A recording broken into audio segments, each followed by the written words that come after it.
Audio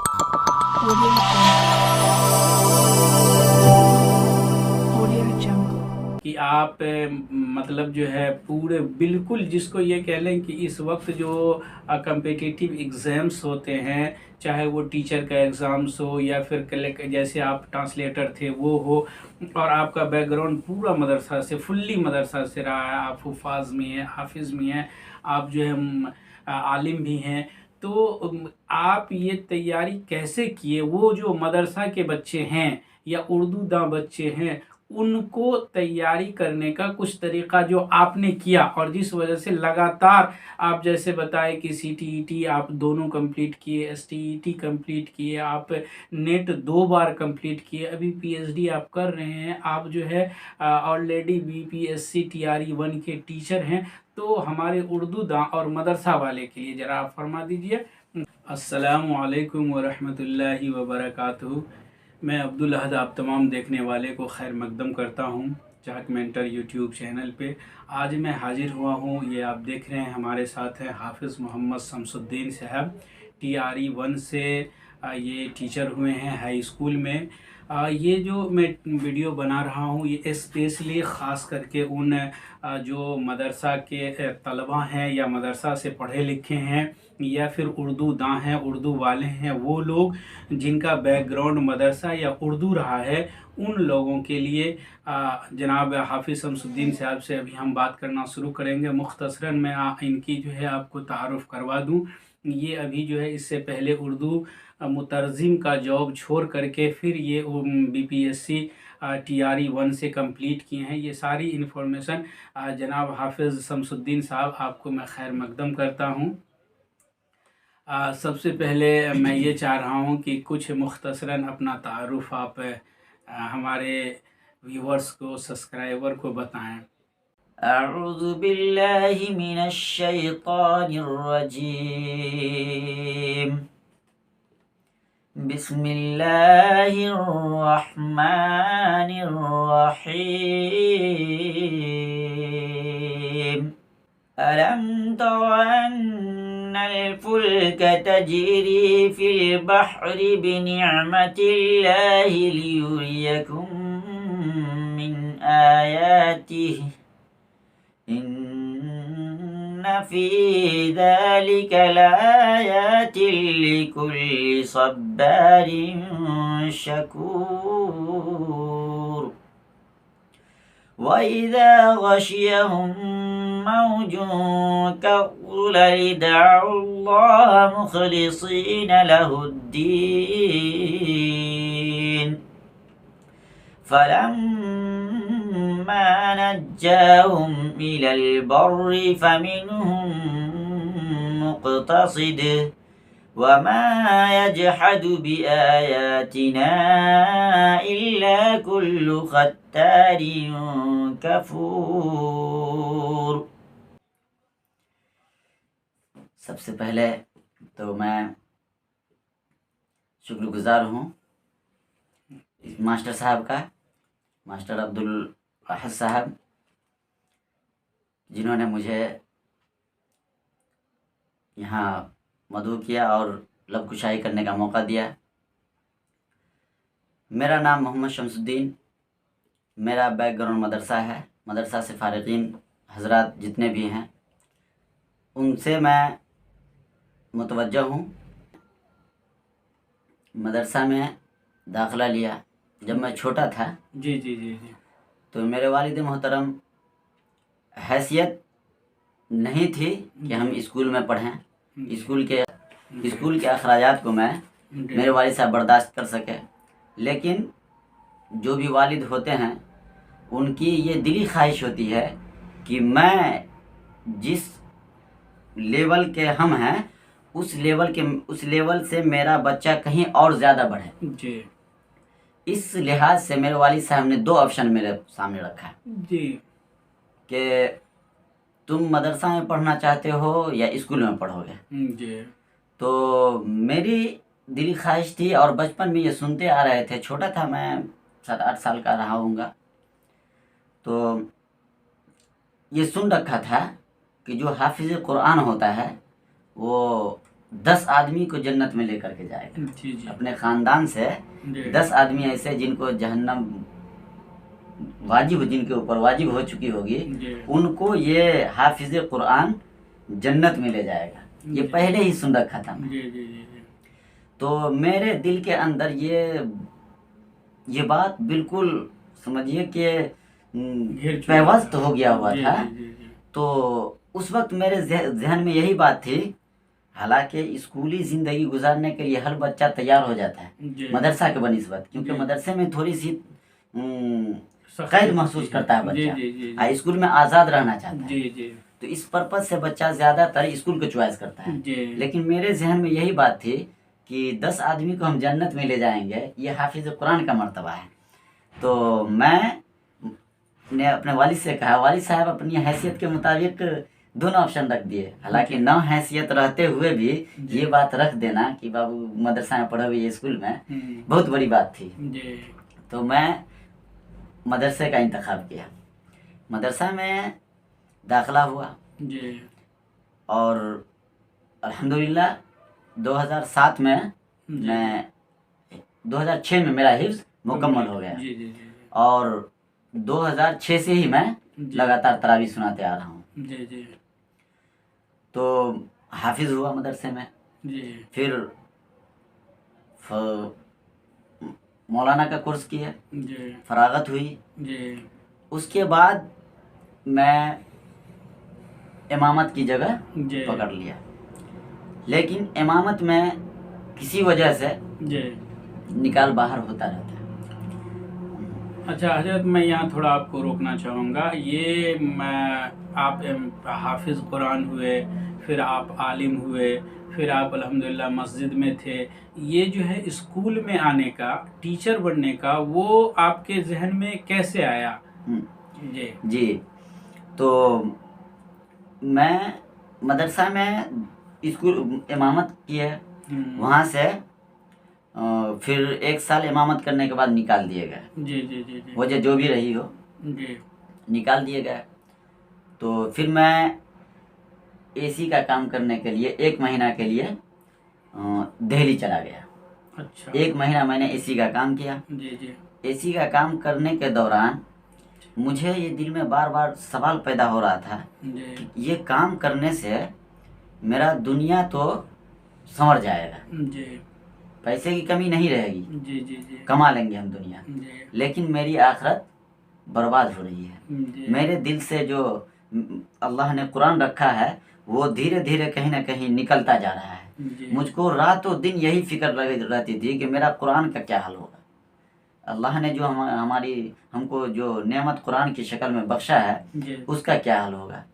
इतने दिनों रात मेहनत करके जिस चीज़ को मैंने हासिल किया कुरान को, उसका क्या हाल होगा। उसको दिल से देखा कि जा रहा है, तो मुझे नींद नहीं आ रही थी इसी का। तो मैं छोड़ करके जिस वक्त आया, तो मेरे जहन में यही आयत करीमा बार बार गूंज रही थी, और आज भी मैं उस आयत करीमा को विर्द ज़मा बना रखा हूँ जी जी कि वमन यत्तक़िल्लाह यजअल लहू मखरजा, कि जो अल्लाह ताला से डरता है, उसमें वमन यत्तक़िल्लाह, जो अल्लाह से डरता है, यजअल लहू मखरजा, तो अल्लाह तबारक व ताला उसके लिए एक सबील पैदा कर देता है। मुझे यकीन था कि मैं काम छोड़ करके फिर मैं दीनी खिदमत के लिए आ रहा हूँ, इसमें ज़रूर अल्लाह कोई ना कोई मेरे लिए रास्ता पैदा करेगा। और फिर मैंने सोचा कि मस्जिद और मदरसा में रह कर के ही जो दुनिया, जितनी ही दुनिया हमको मिले, उसी में कनात करना है, और दीन को ही मेयार बना करके हमको चलना है। इस हिसाब से मैं फिर मदरसा का मैं मदरसा में पढ़ाने के लिए चला गया। 1 साल रहा, फिर वहाँ से भी निकाल दिए गए। तो कहीं ना कहीं हमको ये एहसास हुआ कि सिर्फ मदरसा और मस्जिद पे मुनहसिर नहीं रहना, आलिम को अपने पाँव पे खड़ा होना है। फिर मेरा जहन चाहा कि फिर कोई काम करूं। 1 महीना सिराई करने के लिए चला गया। फिर वही बात जो पहले आ रही थी दिल में कि दुनिया मिल जाएगी, दीन का क्या हाल होगा, आखिरत मेरी बर्बाद हो रही है। फिर मैं आ गया इमामत में, ये सोच करके कि मैं इमामत भी करूँगा और पढ़ाई को भी जारी रखूँगा। जी जी क्योंकि इस दुनिया के अंदर अगर मुसलमान को गुर्बत से अगर कोई चीज़ निकाल सकती है तो वो सिर्फ़ और सिर्फ एजुकेशन है। जी एजुकेशन के अलावा दुनिया से दुनिया में जितनी कौम है जी वो अगर किसी कौम तरक्की की है तो उसका सबसे बड़ी वजह यह है कि वो तालीम को फौकियत दी है। जी जी तालीम के ऊपर जिस कौम ने तालीम को जी अपनाया है, एजुकेशन के ऊपर मेहनत किया है, जी वो कौम आगे बढ़ा है। उसके हाथ में जो झंडा रहा है हमेशा। जी जी जी जी कामयाबी का झंडा उसी वक्त रहेगा जब तक हमारे हाथ में इल्म रहेगा। जी इल्म को दरकिनार करके हम चाहें कि तरक्की कर लेंगे, ये मुमकिन नहीं है। नहीं है। तो मैं मस्जिद और मदरसा में रह करके जी दीन का खिदमत भी करता रहा जी और पढ़ाई भी करता रहा जी करके। जी चूँकि मदरसा से जो लोग फारिग होते हैं जी उनके सामने दो मसाइल आ जाते हैं। एक तो उनके अपनी निजी ज़िंदगी में जो भी खर्च करना होता है जी उसके लिए पैसा होना चाहिए जी और कुछ घर के अखराजात को भी देखना है। जी तो दोनों चीज़ का मसला पैदा हो जाता जी है। जी और क्योंकि पढ़ाई करेंगे तो कुछ ना कुछ खर्च होगा, जी तो उसको देखना है और घर को भी थोड़ा क्योंकि अवस्था ज़्यादा उम्र इस हद तक चली जाती है मदरसा फारिगिन को कि उसको घर को भी देखना है, अपनी ज़िंदगी को भी गुजारना है। जी जी जी इस एतबार से मदरसे में पढ़ाई करके जी फारिगीन हजरात चाहे तो वो अपने अखराजात को भी बर्दाश्त कर सकता है, घर को भी चला सकता है और उसके पास इतना वक्त मिल जाता है कि वो आगे तालीम को जारी रख सकता है। जी क्योंकि मदरसा के जो भी हुफ़ाज़ इकराम होते हैं जी वो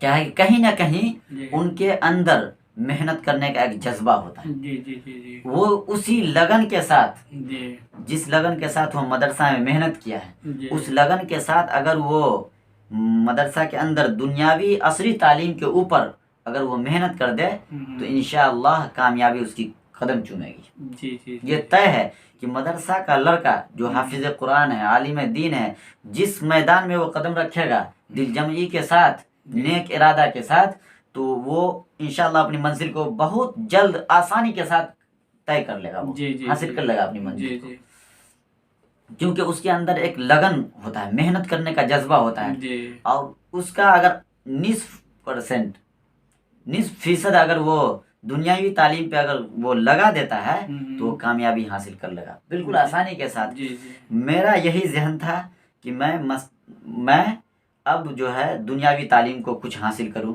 जी तो मैं 2017 में बीएड में एडमिशन लिया। मेरा सेशन 2017 और 19 बीएड का था। जी जी जी और 2019 में जैसे मैं बीएड फाइनल किया, सीटीईटी का एग्ज़ाम हुआ, फर्स्ट अटेम्प्ट था इंशाअल्लाह अल्हम्दुलिल्लाह।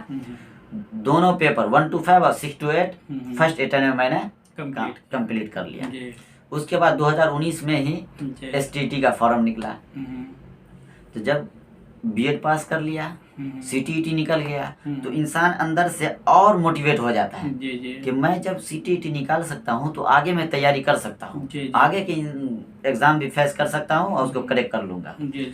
तो इस हिसाब से मेरे अंदर एक और जज्बा पैदा हुआ और काफ़ी मोटिवेट मैं हो गया कि अब एसटीईटी को चाहे जैसे हो हाई स्कूल का एग्ज़ाम को निकालना है। हाई स्कूल के एग्ज़ाम में बैठा तो उसमें बिहम्दिही ताला 123 नंबर मैं लेकर के आया 150 में, माशाल्लाह। तो मैं अंदर से और मोटिवेट हो गया। जी जी जी अब आगे देखा कि अब कुछ है नहीं, अब क्या करूँ, बेकार बैठना तो है नहीं। काफ़ी दोस्तों से बात किया, जामिया मिलिया इस्लामिया के मेरे साथी हैं, उन्होंने कहा शमसुद्दीन भाई आप जो हैं ऐसे नहीं बैठें, आप नेट की तैयारी करें, एमए फाइनल है आपका, आप नेट की तैयारी करें। तो अल्हम्दुलिल्लाह मैं नेट की तैयारी के लिए जद्दोजहद करने लगा और फर्स्ट अटेम्प्ट में मैंने नेट भी क्वालिफाई कर लिया। वेरी गुड जी, अल्हम्दुलिल्लाह। हाँ, टारगेट था जीआरएफ का, लेकिन वो ख्वाब मेरा पूरा ना हो सका, मैं नेट तक ही महदूद रहा। फिर सोचा कि अब नेट हो गया है तो इंशाल्लाह जीआरएफ को भी करेक्ट कर लूँगा। जीआरएफ को मैं करेक्ट करना चाहा, फॉर्म दोबारा फिलअप किया जीआरएफ के लिए, लेकिन 3 नंबर से मैं जीआरएफ से मेरा छूट गया, दोबारा नेट ही क्वालिफाई हुआ। तो अभी मैं ऐसे ही मोटिवेट हुआ और नेट क्वालिफाई के बाद ललित नारायण मिथिला यूनिवर्सिटी दरभंगा से मैं पीएचडी कर रहा हूँ। माशाल्लाह जी। तो फिर वहाँ से जेआरएफ नहीं हो सका। उसी दौरान 2019 में मेरा उर्दू ट्रांसलेटर का एग्ज़ाम फॉर्म भरा रहा था। तो मैं किसी तरीके से दोनों पेपर के लिए मैंने भर दिया फॉर्म। तो फॉर्म तो भर दिया, अब एग्ज़ाम हुआ। अल्लाह ताला का रहम करम है, उसका मैं लाख लाख शुक्र अदा करता हूँ खुदा का कि मैंने दोनों पेपर में अल्लाह ने मुझे कामयाबी दे दी। अल्हम्दुलिल्लाह जी। उर्दू ट्रांसलेटर के ओहदा के लिए भी और असिस्टेंट ट्रांसलेटर के ओहदा के लिए भी मैं क्वालिफाई हो गया। जी। उसके बाद बीपीएससी का एग्ज़ाम आया। तो मैं उर्दू ट्रांसलेटर ग्रेजुएशन लेवल का जो था उसके लिए मैं ज्वाइनिंग कर लिया। ठीक। अमौर प्रखंड पूर्णिया, ज़िला पूर्णिया में मैं ज्वाइनिंग कर लिया। अब मेरा दिल हमेशा से टीचिंग लाइन से जुड़ा हुआ था। जी। हमको मुअल्लिम गिरी जो है हमेशा पसंद आया है। अब मेरी दिली ख्वाहिश थी कि मैं मुअल्लिम बनकर यही ज़िंदगी गुजारूं। अल्लाह ने वो ख्वाब भी पूरा किया। मैं फिर बीपीएससी का एग्ज़ाम के लिए फॉर्म भरा और अल्लाह का रहम करम हुआ। मेरे पूरे बिहार लेवल पे मेरा 65वां रैंक था और अपने ज़िला मधुबनी के लिए 6ठा रैंक था मेरा। चलिए माशाल्लाह। पूरे ज़िला में मतलब जो है पूरे बिल्कुल जिसको ये कह लें कि इस वक्त जो कम्पिटिटिव एग्ज़ाम्स होते हैं, चाहे वो टीचर का एग्ज़ाम्स हो या फिर जैसे आप ट्रांसलेटर थे वो हो, और आपका बैकग्राउंड पूरा मदरसा से फुल्ली मदरसा से रहा है, आप हुफ़ाज़ में हैं, हाफिज़ में हैं, आप जो है आलिम भी हैं, तो आप ये तैयारी कैसे किए? वो जो मदरसा के बच्चे हैं या उर्दू दां बच्चे हैं, उनको तैयारी करने का कुछ तरीका जो आपने किया और जिस वजह से लगातार आप जैसे बताए कि सीटीईटी आप दोनों कंप्लीट किए, एसटीईटी कंप्लीट किए, आप नेट 2 बार कंप्लीट किए, अभी पीएचडी आप कर रहे हैं, आप जो है ऑलरेडी बीपीएससी टीआरई 1 के टीचर हैं। तो हमारे उर्दू दां और मदरसा वाले के लिए ज़रा आप फरमा दीजिए कि जैसे आपके हैं जिस तरीक़ा को आपने अपनाया, जिसके वजह से अल्लाह ने आपको कामयाबी पे कामयाबी देती रही और इंशाअल्लाह आगे भी देगा, वो बताएं ज़रा। जी, मदरसा के फ़ारिगीन हज़रात जी, वो सबसे पहली बात तो ये है कि वो इरादा कर ले कि हमको फ़लाँ एग्ज़ाम को करेक्ट करना है, जी, फ़लाँ चीज़ हमको, फ़लाँ ओहदा को हमको हासिल कर लेना है। जी। एक हाफिज़ कुरान के लिए कितना बड़ा चैलेंज हो सकता है, आप इस बात से अंदाज़ा लगा सकते हैं कि कुरान शरीफ, कुरान करीम इतनी मोटी किताब है, उसको वो अपने सीने में महफूज कर लेता है। क्यों कर लेता है? कि उनका पुख्ता इरादा हो जाता है कि हमको हाफिज़ कुरान बनना है। हालात चाहे जैसे भी हो, दाल रोटी खाना पड़े, कभी भूखा सोना पड़े, सो लेंगे, हालात जितनी परेशानी झेलना पड़े झेल लेंगे, लेकिन हमको कुरान याद करना है और हाफिज़ कुरान बनना है तो वो बन जाता है। एंड इसी तरीके से सबसे पहले तो इरादा बना ले कि हमको बीपीएससी का एग्ज़ाम करेक्ट करना है, हमको यूपीएससी का एग्ज़ाम करेक्ट करना है। गोल सेट कर ले कि हमको फला चीज़ करना है। अब उसको हासिल करने के लिए अगर वो उनकी माली हैसियत अच्छी है, माली हालात अगर ठीक है, तो फुल्ली तौर पे वो उसके लिए एग्री हो जाए और पूरा वक्त दे दें उसके लिए। और अगर माली हालात नहीं सही है, अब मदरसा के फ़ारिगीन हज़रात अक्सर बेशतर, मैं खुद इस लाइन से जुड़ा हूँ क्योंकि मेरी भी हालत नागुफ्ता भी था, मेरी भी हालत नागुफ्ता भी थी, क्योंकि मैं जिस बैकग्राउंड से आता हूँ वहाँ जो है पैसे की बड़ी दिक्कत थी मेरे साथ। मेरे पास 6 बहन, 2 भाई, बड़े भाई हैं वो, और वालिद साहब कमाने के स्थिति में नहीं थे, कमाने लायक नहीं है। भाई के ऊपर सारा बोझ है, बहन की शादी करना, हर 2 साल 3 साल पे एक ना एक बहन की शादी हो ही जाती है। तो ये चैलेंज था सबसे बड़ा। मेरे सामने सबसे बड़ा मसला ये था कि मैं किस मुंह से, मैं इसलिए बता रहा हूँ क्योंकि इसी तरीके को अपना करके मदरसा बैकग्राउंड के बच्चे उस तरीके पर चल करके कामयाबी आसानी से हासिल कर लेंगे वो, इसलिए बतला रहा हूँ। अब मैं सोच रहा हूँ कि बीएड के पैसा के लिए मैं किस हिसाब से मुंह खोलूं कि वाली साहब हमको इतना पैसा चाहिए या भैया हमको इतना पैसा चाहिए, कैसे कहूँ, ये सबसे बड़ी बात थी। तो मैंने बीच बीच का रास्ता इख्तियार किया कि घर के ऊपर बोझ भी ना बनूं और मेरा बीएड भी फाइनल हो जाए। तो मैं मदरसा को पकड़ लिया। 6,000 रुपया मदरसा में मेरी तनख्वाह थी और ट्यूशन वगैरह से 2,000 और हो जाता। कुल मिलाकर के 8,000 रुपया हो रहा था मेरे पास। तो मैं ये सोचा कि 4,000 रुपया मैं मंथली घर को दे दूँ, घर वाले भी खुश रहेंगे और उनको ये भी नहीं पता चलेगा कि हमको पैसा नहीं मिल रहा है, और 4,000 रुपया मैं मंथली बचा के रख लूँ हर महीने। तो मैं बचा के रखा, 1 साल बचा के रखा। तो फर्स्ट ईयर का मैंने पैसा जमा कर दिया और बीएड में एडमिशन ले लिया। घर से पैसा नहीं लिया। जिन भाई जो भाई मेरे फारिगीन हजरात है, घरेलू हालत ठीक नहीं है, मैं उसके लिए बता रहा हूँ कि आप घर के ऊपर बोझ भी नहीं बनेंगे, लेकिन अगर कुछ करने का इरादा है तब। अगर इरादा नहीं रहेगा तो फिर तो आप कमाएंगे, इधर कमाएंगे उधर खर्च करेंगे। अगर इरादा पुख्ता रहेगा तो आपको सबसे बड़ा टारगेट ये रहेगा कि हमको फला चीज करना है। कुछ रुपया घर को दे दें, घर के लोग खुश। कुछ पैसा आप अपने पास रख लें जिससे आप अपने आगे की तालीम क्योंकि जारी रखें, उसके लिए पैसा खर्च होता है। दीनी तालीम में मदरसा में है खर्च नहीं हुआ उतना, लेकिन इस असली तालीम में पैसा खर्च होता है। उसके लिए घर जी, तो उसके लिए क्या है कि पैसा को इकट्ठा करना पड़ेगा। घर के ऊपर अगर बोझ नहीं बनना है तो, नहीं अगर आपकी हालत ठीक है तो फुल्ली वक्त दे दें ताकि और जल्दी अपने गोल को हासिल कर लें। तो उसके लिए क्या होगा, मदरसा में अगर आप पढ़ाई कर रहे हैं, मैं खुद अपनी बात बता रहा हूँ, 1 साल का फीस जमा किया, फर्स्ट ईयर में मुझको करोस लगा। मेरे दिल के ऊपर क्या बीता कि यार 50,000 रुपया खर्च हुआ है लेकिन करोस लग गया, छोड़ देता हूँ पढ़ाई। लेकिन राजेश सर फ़ोन किए, शमसुद्दीन बाबू तुम्हारा 2nd ईयर का फीस जमा करना है और कहाँ हो तुम, जमा करो। तो उन्होंने कहा सर हम नहीं करेंगे बीएड, लेकिन उन्होंने मुझको मोटिवेट किया, तुम हर चीज़ कर सकते हो, मेहनत करो। तो हम जो है कहा ठीक है सर मेहनत करते हैं, और 2nd ईयर के लिए पैसा मैं जमा पेड किया। तो पैसा अपने जेब से लगा था। बड़ी दिक्कत हो रही थी, दिल को ये हो रहा था कि पैसा न बर्बाद हो जाए। मेहनत करने का ये आलम था कि मैं दर्ज हिफ्ज़ को पढ़ाता, 10 साढ़े 10 बजे छुट्टी देता और अंदर से कमरा को पैक कर लेता था ताकि कोई आ जाए, कारी साहब खैरियत से हैं, ये वो डिश डेट बतियाने लगा, अब आधा घंटा 1.5 घंटा 1 घंटा वो मेरा बर्बाद किया। मैं अंदर से बंद कर लेता था। लोग ये सोचते थे कारी साहब आराम कर रहे हैं, सो रहे हैं, लेकिन हम क्या कर रहे थे वो हम जान रहे हैं। मैं सोता नहीं था,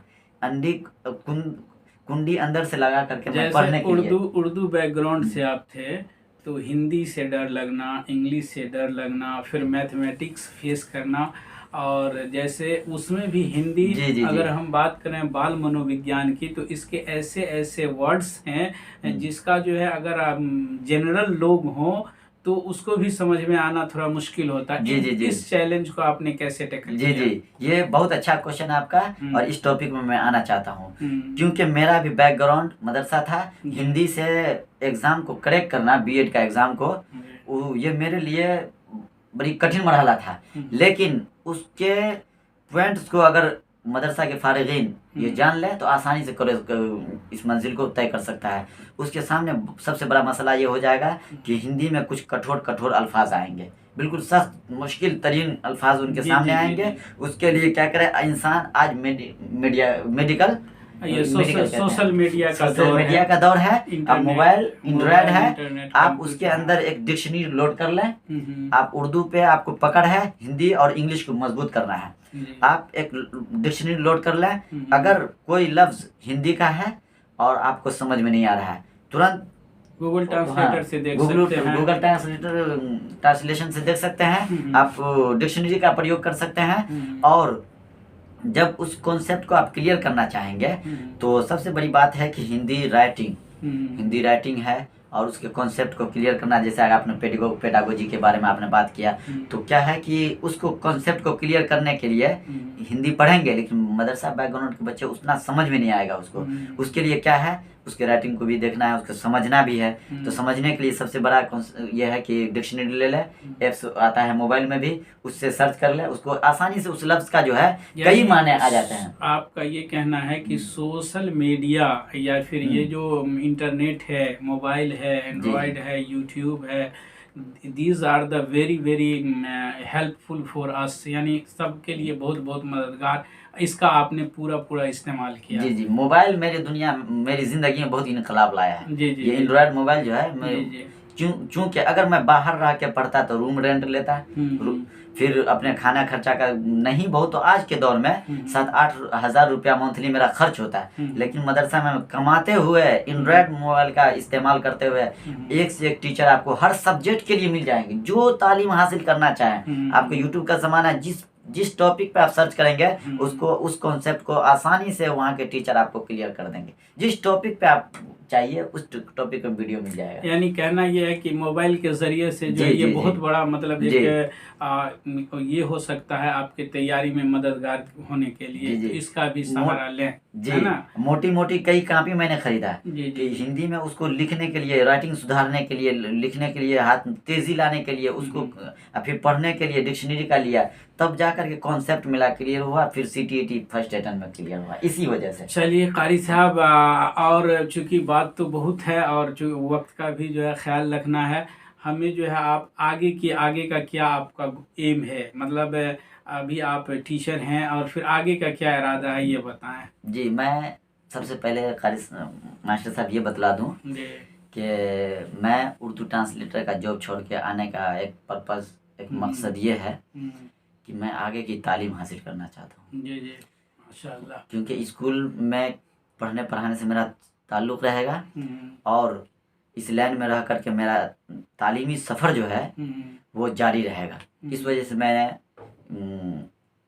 मौलिम पेशा को इख्तियार किया, ताकि पढ़ने का कुछ वक्त मिले, इधर जो ज़िंदगी की माशी हालत है वो भी सुधर जाएगी इंशाअल्लाह, और तालीमी सफ़र मेरा मुनक़ता नहीं होगा और जारी रहेगा। आगे का क्या, जैसे नेट कंप्लीट किए हैं तो ऑब्वियसली असिस्टेंट प्रोफेसर आगे है ना जी। PhD मेरा मुकम्मल हो रहा है इंशाअल्लाह, वो भी बहुत ही जल्द PhD हो जाएगा, और आगे जब प्रोफेसर की वैकेंसी आएगी इंशाअल्लाह, मैं अल्लाह की ज़ात से पूरी उम्मीद है मुझे कि आज हो कल हो इंशाअल्लाह प्रोफेसर बन जाएंगे। तो पूरी बस अल्लाह की ज़ात से दुआ है अल्लाह ताला आपको कामयाबी के बुलंदी पे पहुंचाए, दुनिया आखिरत दोनों सवारे। अऊज़ु बिल्लाहि मिनश शैतानिर रजीम, बिस्मिल्लाहिर रहमानिर रहीम। या अय्युहन नासु इत्तक़ू रब्बकुम वख़शौ यौमन